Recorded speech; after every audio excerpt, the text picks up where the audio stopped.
என்னம்மா என்னதுங்க என்ன சாப்பிட்றீங்க சாப்பிட்டீங்களா என்ன சாப்பிட்றீங்க சோறு சாப்பிடுவோங்க சரி நான் வாங்கிட்டு வந்துட்டா பசியாக இருக்கா ஆமாங்க சார் நான் வாங்கிட்டு வந்துடுறேன் ஏதோ ஒரு காய்ச்சி ஒரு 20 ரூபா கொடுத்துட்டு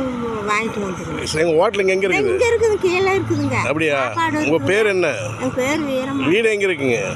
வீடு தான் சாமி ஏன் இவ்வளோ கஷ்டப்படுறீங்க அம்மா இன்ன வரைக்கும் மயக்கமாக கிடந்துட்டு வந்ததான் அந்த வேப்பமாக இருக்குது செடி அடியை சரி சாப்பாடு வாங்கிட்டு விட்டா காசு வேணுமா காய்ச்சி வேணும் சரிந்தாங்க செலவுக்கு இருந்தாங்க வைங்க காசு போதுமில்ல காசு கொடுத்துட்டேன் சாப்பாடு வாங்கிக்கலாம் சரி காசு வாங்கிட்டீங்களா